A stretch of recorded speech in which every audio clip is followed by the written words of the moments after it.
Welcome to the Go Grava channel. I'm going to get my notebook here because we have an interesting topic to talk about today. And I am not a fortune teller. I'm just going to put that out there right now. But I am a guy who started a bike shop in 2024, if you don't know anything about Go Grava, in Reading, Pennsylvania. And I've been navigating this just sludge of bicycle industry collapse that's been happening the last couple of years and staying afloat and keeping the bike shop up and running. So what we're going to be talking about specifically today is where do I think things are going in 2026 as far as the economy, and where do I see the state of things for cycling in 2026 and the state of the economy, and how am I going to interpret that? Because I have to make decisions, right? As a retail store and a bike shop, I have to make decisions on what I'm going to order for 2026 and kind of what's going to happen in 2026. And this is my first real season, 2025, and my first real purchase and forecast and things like that. So it's going to be interesting to see if I'm right or wrong. And there's a lot of risks to navigate. So before we get to that, let's talk about, we're going to do this in a couple of ways. We're going to talk about the state of the economy as I understand it now, as somebody who's been a hobby economist for a very long time, at least since the mid-90s. We're going to talk about the weather a little bit, since I have a degree in meteorology, and how that's going to probably affect cycling here coming into this winter. Where I think things could go, it's going to be two different directions really, and none of this is going to I'll tell you right now, I don't know where things are going to go.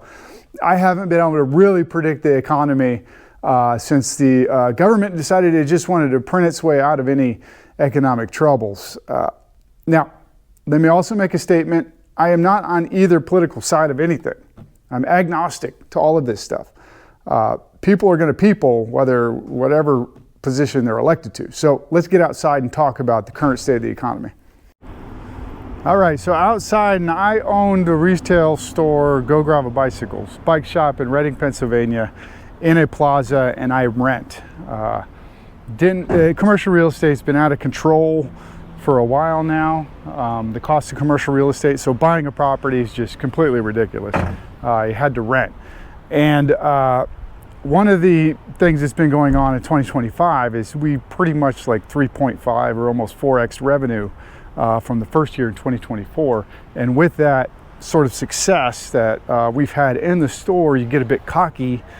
And I'll talk about that because I had to seek counsel from a guy I know to help walk me off the edge of a cliff. So what's the state of the economy in retail in my plaza? Let's take a look. So, to the left of me, bankrupt. To the right of me, bankrupt. To the other right of me, shut down a store to consolidate because the economy's so bad. So, my plaza is suffering tremendously. Businesses last 9 months have been going out of business here in my area, and the state of retail is not good. Has not been good. We've probably been in a recession since the fall of 2024. Even though you see many different things on the news. So I have my notes, and with my business mind and my risk appetite, I see these things and I'm like, oh, okay, what a great opportunity to kind of expand, right? Because things are closing down and rent's going to get really, really cheap here pretty soon as landlords get desperate to keep people in their spaces, because an empty space is not is a space that's going to get revalued down, and they're going to be having problems. But the current state of the economy, at least the retail economy, has not been good. Like the last 12 months, I think the job revisions have been down on the downward side, almost 1 million jobs revised downward. In September, ADP report came out, and we had something like negative 32 or 33,000 jobs created. And also Target and Walmart have came out and said they're not really hiring seasonal staff. They're expecting a slowdown in retail spending. And when you start seeing signs like that, you know that things are going to start getting pretty tough. Now, if we were back pre-financial crisis, pre-2009, 2008, I would say definitely we have a recession coming. There is a big, hard recession going to be coming in. A lot of this stuff that we see in the stock market has just been an AI bubble. The AI mania has kind of propped up the bubble, almost like the housing mania and the dot-com mania. And now a lot of people say, well, we see valuations, the PE ratio for these AI stocks are not that far off of being, into the reality or into the realm of absurdity. There is true value there, and there is with AI, but there's always this mania when a new product comes out. Like even back in, let's say, the 1850s when they first had trains, there was a train mania. The advent of the car mania, dot-com mania, weird housing stuff, financial mania.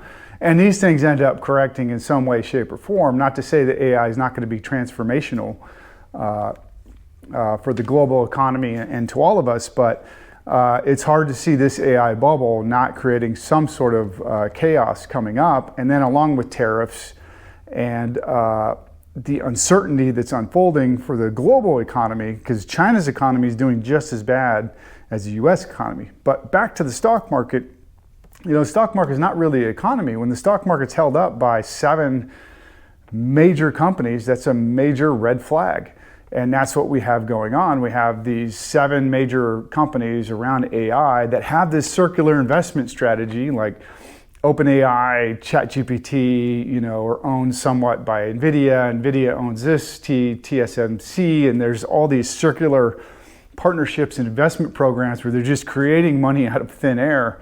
You kind of question their books and stuff. So the reason, though, that is so hard to predict, though, in this day and age of what's going to happen with the economy is because the people, and I guess the government's appetite to print money when we have problems is still there.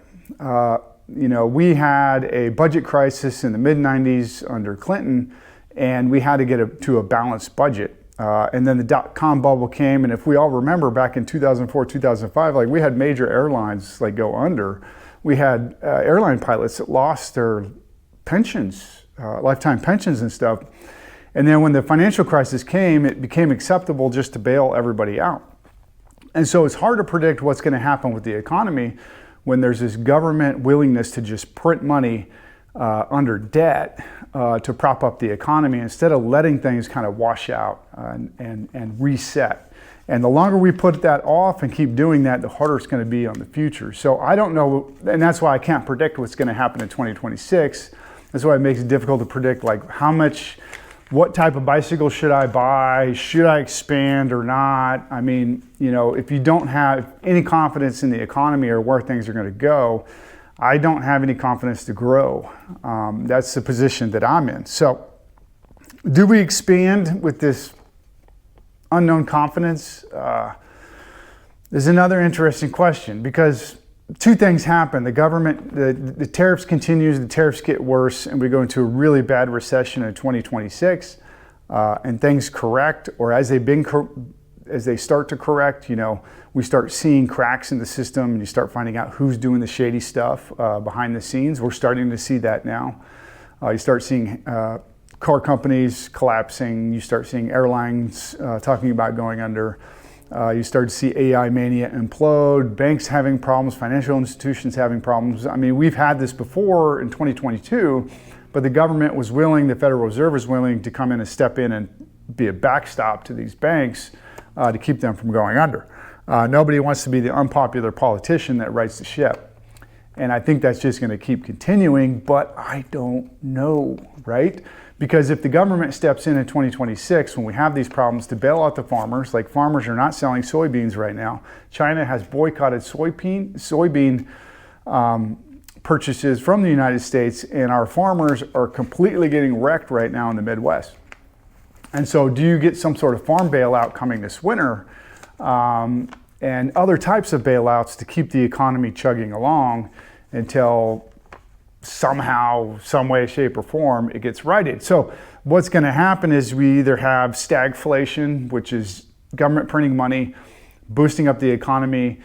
It's fairly stagnant economy, but inflation keeps rising, and that you get this dichotomy, right? You see a a banker or somebody on the news talking about, oh, GDP rose by 3 or 4%, retail sales raised up by 2%, but the reality of the situation is that inflation is at 2.9%. Real inflation for the consumer is probably double that at 5.8%, and those increase in sales are nothing more than just the company taking in more dollars because inflation is going up. If we took that 2% increase in retail sales, we see that retail would actually be negative. It would be negative because it's less than the value of inflation. And so, yeah, it's really muddy and foggy. If the government bails us out and does a huge bailout of the US economy, then yeah, we could moon S&P to 9,000 in 2026. It could be completely pandemonium in the stock market, or we could be in a stagflation scenario. But I don't think the government's going to let everything kind of systematically collapse and correct. So with that, I had to call somebody and have a discussion about this. Somebody who's got a lot of experience in the cycling industry. It's a guy I know, and kind of had to walk me off a cliff, because not knowing the future and being a brand new business and having a lot of success here in the beginning, you do see these opportunities pop up next to you, and you do think it's just easy if I just take out more debt and expand and things like that. But to me, it does feel a bit like being at a roulette table, and I'm not even putting my chip on red or black. I'm just putting my chip on green, which has the worst odds probably of all time of hitting payoffs big, but that is risky as hell to put it on the double zero. And so we will not be expanding. We are just going to really focus on optimization of the store. What could a store in 2026 like this, 1,500 square feet, make? We're going to try to be as conservative as possible, but still really running a hybrid bike shop model where we're doing a lot of e-bike work and a lot of bicycle support at the same time. And then I think this is going to be a really, really tough winter. Getting into the meteorology side of things, Enzo is like the El Nino thing that people monitor, because there's La Niña, El Nino. It's specific currents. I won't get too far in depth in it, but we're La Niña to neutral Enzo, which is very similar to what we saw in 2013, the winter of 2013.